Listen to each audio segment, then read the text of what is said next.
Hello అండి. Welcome to Telugu software hub YouTube channel. అసలు type script అన్నది ఏంటంటే, అదొక super set of Java script with a static typing. అంటే జనరల్‌గా మీకు ఈజీగా అర్థం అవ్వడానికి చెప్తాను చూడండి. ఇప్పుడు నేను ఒక నంబర్ ఉంది. నంబర్‌ని ఇది ఖచ్చితంగా నంబరే అని చెప్పడం కోసం టైపింగ్ చేస్తాం. దాన్ని స్ట్రిక్ట్‌గా టైప్ చేస్తాం అనమాట. అంతకుమించి ఏం లేదు టైప్ స్క్రిప్ట్ అంటే. చాలా ఈజీ. ఒక 2, 3 టాపిక్స్ మాత్రమే ఉంటాయి. అంటే ఇలా వేరియబుల్స్‌ని ఎలాగా టైపింగ్ చేయాలి, నెక్స్ట్ ఇంటర్ఫేసెస్ ఎలా క్రియేట్ చేసుకోవాలి. ఓకే. అది ఎక్కువ రియాక్ట్‌లో, యాంగులర్‌లో బాగా కనబడుతుంది. జావా స్క్రిప్ట్‌లో జనరల్‌గా ఎవరు చెయ్యరనమాట. సో, బిఫోర్ నేను కోడ్‌లోకి వెళ్ళే ముందు చిన్న ఎగ్జాంపుల్స్ చూపిస్తాను చూడండి టైప్ స్క్రిప్ట్‌లో. ఎనీవేస్ మనం ఈ సీరీస్ అంతా కూడా టైప్ స్క్రిప్ట్‌లో చేస్తున్నాం కాబట్టి చాలా వాల్యుబుల్ అవుతుంది.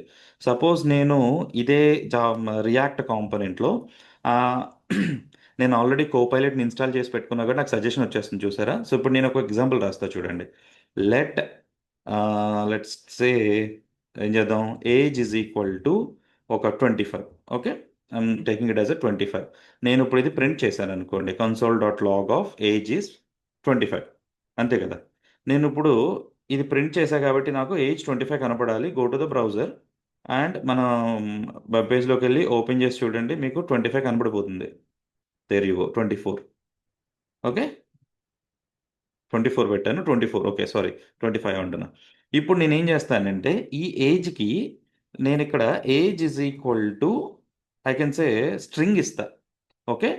24 ఇక్కడ చూడండి వాడు కామెంట్ కూడా ఇచ్చేసాడు. మనం కోడ్ రాస్తున్నప్పుడు బెనిఫిట్ ఇదే. మనం ఎప్పుడైతే ఇలాగా టైప్ స్క్రిప్ట్ అన్నది చేస్తామో, అదే సారీ కోపైలట్ ఏఐ అనేది మనం యూజ్ చేస్తున్నామో మీ వీఎస్ కోడ్‌లో వీడు కోడ్ సజెస్ట్ చేస్తాడు. మనకి ఏదైతే రాద్దాం అనుకుంటున్నామో దాన్ని బట్టి. ఎందుకంటే మీకు ఎగ్జాంపుల్ ఇక్కడ చూడండి. నేనిక్కడ ఏజ్ తీసుకొని స్ట్రింగ్ పెట్టా. స్ట్రింగ్ పెట్టి 25 చూపిస్తున్నాడు. నేను టీ అని టైప్ చేశా. వాడికి అర్థమైపోయింది ఏఐకి. అరే! వీడిక్కడ పైన నంబర్ ఇచ్చాడు. ఖచ్చితంగా వీడు 24 అని స్ట్రింగ్ ఇద్దామని చూస్తున్నాడేమో అని చెప్పి వాడు ప్రాబబిలిటీ ఆలోచించి వాడు నాకు 24 అని చెప్తున్నాడు అక్కడ ఇంగ్లీష్‌లో. నేనేం చేయను. జస్ట్ ట్యాబ్ ప్రెస్ చేస్తే చాలు అది ఫిల్ అయిపోద్ది. అంటే నా బర్డెన్ తగ్గినట్టే కదా! నేను ఏజ్ ఈజ్ ఈక్వల్ టు 24 అని స్ట్రింగ్ రాసే బదులు ఈ కోపైలట్ ఏఐ ద్వారా నాకక్కడ సజెషన్ వచ్చింది. ట్యాబ్ కొడితే ఫిల్ అయిపోద్ది. బట్ దీనివల్ల కొంచెం కన్‌ఫ్యూజన్ కూడా ఉందండి. నేను ఎప్పుడైనా నా ఓన్ కోడ్ రాద్దాం అన్నప్పుడు సజెస్ట్ చేస్తూ ఉంటున్నాడు. నేను గబుక్కన ట్యాబ్ ప్రెస్ చేశాననుకో అది వచ్చేస్తుంది. మళ్ళీ నేను అన్డూ చేసుకోవాల్సొస్తుంది. సో, డ్రాబ్యాక్ ఉంది. యాడెడ్ అడ్వాంటేజ్ కూడా ఉంది. అండ్ ఇక్కడ ఎర్రర్ కూడా చూపిస్తాడు with comment this will cause a type error in the JavaScript. నేను అదే చెప్దాం అనుకుంటున్నా. ఇప్పుడు చూసారా ట్యాబ్ కొట్టా. నాకు age is equal to 24 string ఇచ్చాను. So, let's save it. Save చేసి ఒకసారి రన్ చేస్తే మీకు ఇక్కడ 24 కాస్త 24 స్ట్రింగ్ చూపిస్తుంది. అలా ఎలా అవుతుంది సాయి? నేను ఏజ్ 24 అని పెట్టాను. Age is equal to 24 string ఇచ్చాను. అలా ఎలా అవుతుందంటే అవుతుంది. ఎందుకంటే మీరక్కడ స్ట్రిక్ట్‌గా చెప్పట్లేదు. అరే! ఏజ్ అన్నది ఓన్లీ నంబర్ అని మనం ఎక్కడ చెప్పట్లేదు. జావాస్క్రిప్ట్‌లో మనం ఏం చేస్తాం? ఏజ్ గనక పార్సింట్ నాట్ ఎ నంబర్ అని చెప్తే అలాంటి కండిషన్స్ రాసుకొని చూస్తాం. అంత కష్టపడ్డం ఎందుకు? మనం ఎలాగో వాడుతుంది టైప్ స్క్రిప్ట్ కాబట్టి నేను చిన్న కండిషన్ పెడతాను. వీడు ఆల్రెడీ విజువల్ స్టూడియో కూడా చెప్పేస్తున్నాడు. ఎందుకంటే నేను ఫైల్ నేమే టీఎస్‌తో పెట్టా. టీఎస్ఎక్స్. కాబట్టి ఇక్కడ ఎర్రర్ చూపిస్తున్నాడు. ఏంటి ఆ ఎర్రర్ అంటే the string is not assignable to the number. మనకి ఎర్రర్ కింద చూపించాడు అంతే. ఇట్స్ జస్ట్ షోయింగ్ సంథింగ్ కదా! ఎర్రర్ చూపిస్తున్నాడు. అదే ఆ ఎర్రర్ రాకూడదు ఇప్పుడు నాకు ఖచ్చితంగా ఈ స్ట్రింగ్ యాక్సెప్ట్ చేయకూడదు. ఓన్లీ నంబర్ యాక్సెప్ట్ చేయాలన్నారనుకోండి. So, that is what the TypeScript. దాన్నే టైపింగ్ అంటారనమాట. ఓకే. దీన్ని ఇక్కడ ఏజ్ దగ్గర లెట్ పెట్టి ఏజ్ పెట్టాం కదా! Colon I will say number. Okay. Number పెట్టి సేవ్ చేయండి. నౌ మీకు అవుట్‌పుట్ చూపించేస్తది అదే. సేమ్. కానీ ఇక్కడైతే ఎర్రర్ చూపిస్తుంది కంట్రోల్‌లో. కానీ మీరేం చేస్తారంటే ఇలాంటి ఎర్రర్స్ వచ్చినప్పుడు రన్ అవ్వద్దు అని కాన్ఫిగరేషన్స్‌లో చేసుకోవాలి. అది నేను ఫ్యూచర్‌లో చూపిస్తాను. నేను ప్రస్తుతం మీకు టైప్ స్క్రిప్ట్ అంటే ఏంటో చూపిస్తాను అంతే. ఓకేనా? So, let age colon number is equal to నేను ఎప్పుడైతే నంబర్‌ని నేను ఇచ్చి కింద ఏజ్ ఈజ్ ఈక్వల్ టు 24 అంటున్నప్పుడు నాకు అక్కడ ఎర్రర్ చూపిస్తుందన్నమాట. ఓకే. సో, అండ్ ఇంకోటి డౌట్ చాలామంది అడుగుతున్నారు. టైప్ స్క్రిప్ట్ ఎవరు డెవలప్ చేశారని? మైక్రోసాఫ్ట్ ఓడండి. టైప్ స్క్రిప్ట్ బిల్డ్ చేసిందే మైక్రోసాఫ్ట్ ఓడు. ఓకే. అండ్ ఇదేంటంటే ఒక ఎర్రర్స్‌ని రన్ టైమ్‌లోనే క్యాచ్ చేయడానికి యూజ్ అవుతుంది బాగా. ఓకే. మనం డిఫైన్ చేసిన ఎర్రర్స్‌ని గాని ఏమన్నా ఉంటే అది రన్ టైమ్‌లో క్యాచ్ చేయడానికి యూజ్ అయ్యే ఛాన్సెస్ ఉన్నాయి.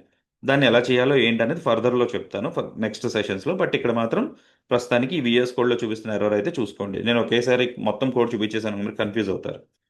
ఓకే. నెక్స్ట్ ఇలా ఉంది. సరే ఇదొక జస్ట్ వేరియబుల్. మరి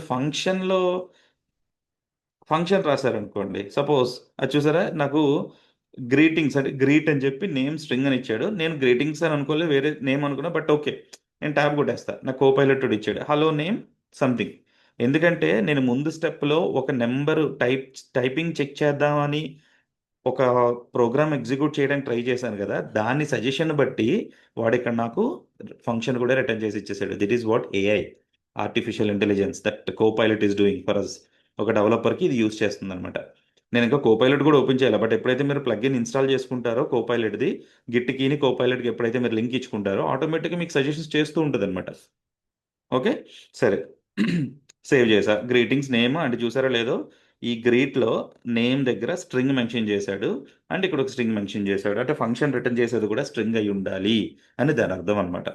ఓకే, ఇప్పుడు మీరు ఈ ఫంక్షన్ కనుక ప్రింట్ చేశారనుకోండి గ్రీట్ అని, so it will print some number name లోపల సే జానీ, ఎర్రర్ లేదు. ఇప్పుడు అదే నేను 1 ఇచ్చాను అనుకోండి, you can see some error, అందులో ఎర్రర్ వస్తుంది చూడండి.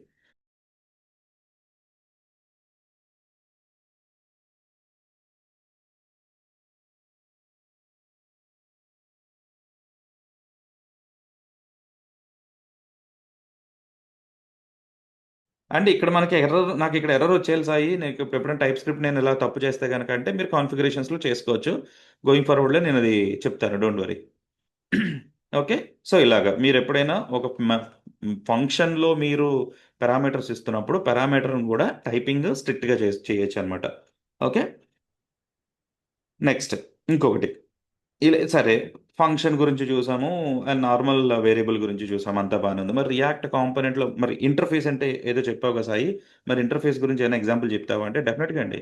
మీరు ఇలాగే ఆబ్జెక్ట్ కానీ ఓకే అరే కానీ చేస్తున్నప్పుడు వాటిని కూడా మీరు టైప్ చేయొచ్చు. అది ఫ్యూచర్లో నేను 1 బై 1 ఎక్స్ప్లెయిన్ చేస్తూ వస్తాను. సో ఇప్పుడు ప్రస్తుతానికి నేను ఏం చేస్తానంటే ఒక కొత్త ఫైల్ తీసుకొని I'm just saying button dot component dot JS, నేను సింపుల్గా ఒక ఇది చూపిస్తా, జేఎస్ కాదు టిఎస్ఎక్స్. ఓకే, సో ఇందులో నేను I'm trying to right A function. So maybe like constant. Okay, what you say, ఏం చేద్దాం, గ్రీట్ అని ఇచ్చాను కదా, బటన్ కదా, sorry, so button is equal to ఎరా ఫంక్షన్. ఓకే, అండ్ ఆటోమేటిక్గా అది నాకు క్లిక్ మీ అని ఇచ్చింది. Let's export it, export button. ఇప్పుడు ఈ బటన్ని నేను యాప్ డాట్ జేఎస్లో, ఎందుకంటే మీకు మోస్ట్ ఆఫ్ ద పీపుల్కి రియాక్ట్ గురించి తెలుసు, అండ్ ఈ పాయింట్ మీకు తెలియకపోయినా వరి అవ్వకండి, నేను డెఫినెట్గా ప్రతిదీ ఎక్స్ప్లెయిన్ చేస్తాను. జస్ట్ ఫర్ టైప్ స్క్రిప్ట్ మాత్రమే చూడండి.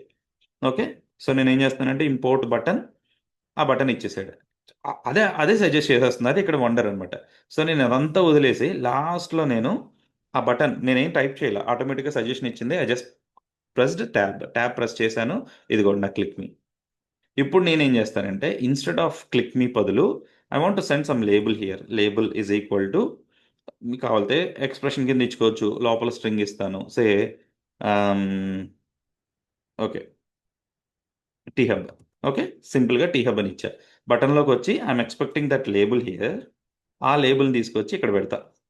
మరి ఇది టైప్ స్క్రిప్ట్ కదా, మీరు డైరెక్ట్గా లేబుల్ ఇచ్చేస్తే అలాగ అది అందుకే ఎర్రర్ చూపిస్తుంది. Binding element label implicitly has an any type, ఏం లేదు. అది ఏ డేటా మీరు అందులో ఇంజెక్ట్ చేస్తారో తెలియదు. జనరల్గా ఈ టైప్ స్క్రిప్ట్ అన్నది ఏం చేస్తుంది, మీకు సింపుల్గా ఒక ఎగ్జాంపుల్ చెప్పాలంటే, జనరల్గా మనం ఎప్పుడైనా మెమరీ అలొకేషన్ చేసినప్పుడు ఏమవుతుందంటే, సపోజ్ ఇది మీరు మెమరీ అని తీసుకున్నారు అనుకోండి, ర్యాండమ్ యాక్సెస్ మెమరీ. మనం వేరియబుల్ క్రియేట్ చేసినప్పుడు అదొక మెమరీ అలొకేషన్ క్రియేట్ చేస్తుంది, కానీ అందులో ఏం డేటా టైప్ ఉందో దానికి తెలియదు. మీరు ఇక్కడ ఎగ్జాంపుల్ చూస్తే నేను లెట్ ఏ అన్నప్పుడు ఈ మెమరీ అలొకేషన్లో it will take it as a. దీనికి ఒక నేమ్ అయితే పెట్టింది ఏ అని, బట్ అందులో ఏ టైప్ ఆఫ్ డేటా ఉందో దానికి తెలియదు కదా. ఆ డేటాని మనము అసైన్ చేసిన వాల్యూని బట్టి ఉంటుంది. Suppose if let is a is equal to 1 అన్నాను అనుకోండి, అప్పుడు ఇందులో నాకు వచ్చే వాల్యూ 1. ఓకే, ఇన్ కేస్ అప్పుడు ఆ వేరియబుల్లో పెట్టిన డేటాని బట్టి ఓకే ఇది నెంబర్ డేటా టైప్ అని దానికి తెలుసు, జావా స్క్రిప్ట్కి తెలుస్తుంది. వేరాజ్ మీరు జావా కానీ వేరే ప్రోగ్రామింగ్ లాంగ్వేజ్లు చూస్తే అది ముందుగానే మనం ఆ memory allocation A type of memory allocation మనం పెట్టచ్చు, నెంబరా స్ట్రింగా బూలియనా అని. బట్ జావా స్క్రిప్ట్లో అలా పెట్టలేము. జావా స్క్రిప్ట్లో మనం ఎప్పుడైతే వాల్యూని ఇంజెక్ట్ చేస్తామో ఆ మెమరీ అలొకేషన్లోకి, ఆ వాల్యూని బట్టే ఆ డేటా టైప్ తెలుస్తుంది. ఓకే, సో దానివల్లే ఈ ప్రాబ్లం అంతా, అందుకే టైప్ స్క్రిప్ట్ అనేది క్రియేట్ అయింది. ఇప్పుడు నేను వాల్యూ 1 పెట్టేశాను, ఇప్పుడు నేను రేపు పొద్దున ఏం చేస్తానంటే అది ఏ డేటా టైపో తెలీదు, నేను స్ట్రింగ్ కూడా పెట్టుకోవచ్చు అందులో, దాని ఇష్టం కదా. అది మనకి రిస్ట్రిక్షన్స్ ఏం చేయదు. సో అలాంటి ఎర్రర్స్ని ఏమైనా అవాయిడ్ చేయడం కోసమే ఇప్పుడు మనకి క్రియేట్ చేస్తుంది టైప్ స్క్రిప్ట్. ఇప్పుడు ఏమైంది? ఈ లేబుల్ అన్నది స్ట్రింగ్ అయింది. ఇప్పుడు ఈ లేబుల్‌లో నేను నంబర్ కూడా పంపిస్తే నాకు యాక్సెప్టెడే కదా! కాబట్టి ఇప్పుడు మనం టైప్ స్క్రిప్ట్‌తో ఏం చేయొచ్చంటే we can define a interface. Interface, button props, label, string. చూసారా? బటన్ ప్రాప్స్ అని క్రియేట్ చేసి లేబుల్ అన్నది ఒక స్ట్రింగ్ అని చెప్తున్నా. అండ్ ఈ ఇంటర్ఫేస్‌ని మీరు ఈ బటన్ దగ్గర ఎలా పెడతారంటే, బటన్ అన్న మెథడ్ వస్తున్నప్పుడు రియాక్ట్ డాట్ ఎఫ్‌సి అందులో నువ్వు వాడేదేంటి? బటన్ ప్రాప్స్‌ని వాడుతున్నావు. ఇలా పెట్టారనుకోండి. నాకు ఇందాక లేబుల్ దగ్గర చూపించిన ఎర్రర్ చూపించట్లేదు చూసారా? వెరాజ్ మీరిక్కడ ఇక్కడికొచ్చి ఇన్‌స్టెడ్ ఆఫ్ ఇక్కడ థంబ్ అనేదో పెట్టా కదా! ఇది తీసి నంబర్ పెట్టాననుకోండి. ఓకే. ఇక్కడ ఎర్రర్ చూపిస్తున్నాడు చూసారా? ఈ బందులో ఏం చెప్తున్నాడు? Type number is not assignable to the type string. ఈ బటన్ కాంపోనెంట్‌లో మనం ఎక్స్‌పెక్ట్ చేసేది స్ట్రింగ్. నువ్వు పంపిస్తుందేమో నంబరు. సో, ఈ బటన్ కాంపోనెంట్‌లో ఆ లేబుల్‌ని స్ట్రింగ్ కింద డిఫైన్ చేసాడు ఆ ప్రాపర్టీ. నీ క్రాస్ చెక్ చేసుకో అని చెప్తున్నాడు. చెప్పినప్పుడు ఇక్కడే మనం ఏం చేస్తున్నాం? మీరు ఇంటర్ఫేస్‌లో మనం డిఫైన్ చేసినప్పుడు ఒక ఆబ్జెక్ట్‌కి ఇక్కడ లేబుల్ అన్నది స్ట్రింగ్ అని చెప్తున్నాం. రేపొద్దున లేబుల్‌తో పాటు ఇంకొకటేదో వచ్చింది యాక్షన్. ఈ యాక్షన్‌లో మీరొక ఏంటంటారు అరే పంపించాలనుకోండి. ఇక్కడ యాక్షన్ ఇంటర్ఫేస్‌లోకెళ్ళి యాక్షన్ కోలన్ బూలియనా, అరేనా లేకపోతే ఏంటనేది మీరు మెన్షన్ చేసుకోవచ్చు. అరే. అరే ఆఫ్ స్ట్రింగ్సా? అరేనా? లేతే అలా మీరు ఏదైనా మీరు డిఫైన్ చేసి పెట్టుకోవచ్చనమాట. ఓకే. లేదు నాకు ఆ డేటా టైప్ ఏంటో తెలీదు సాయి అసలు నాకు దాంతో సంబంధమే లేదు. నాకసల ఏదిచ్చినా పర్లేదు అన్నారనుకోండి. Instead of string keep it any. Okay. ఇప్పుడు ఎనీ పెట్టా కదా! ఇక్కడికెళ్ళండి. ఇక్కడ కూడా ఎర్రర్ చూపించట్లా. ఎనీథింగ్ నువ్వు స్ట్రింగ్ పెట్టుకో, నంబర్ పెట్టుకో, ఏదైనా పెట్టుకో. ఓకే. ఆ ఎర్రర్ చూసుకోవాలి ప్రాపర్‌గా. ఓకేనండి. ఐ గెస్ మీకు క్లియర్ అయ్యి ఉంటుంది. వాట్ ఈస్ టైప్ స్క్రిప్ట్ అనేది. టైప్ స్క్రిప్ట్ పెద్ద కాన్సెప్ట్ ఏం కాదు. Type script is just a typing of your Java script programming. ఇది సూపర్ సెట్ అనమాట జావా స్క్రిప్ట్‌కి. ఓకే. స్ట్రిక్ట్ టైపింగ్ చేయడం కోసం. మీరు ఎప్పుడైనా ఎర్రర్స్ వచ్చినప్పుడు మీకు అంతగా తెలియకపోతే ఆ డేటా టైప్ ఏంటి అనేది you can keep it any ప్రస్తుతానికి.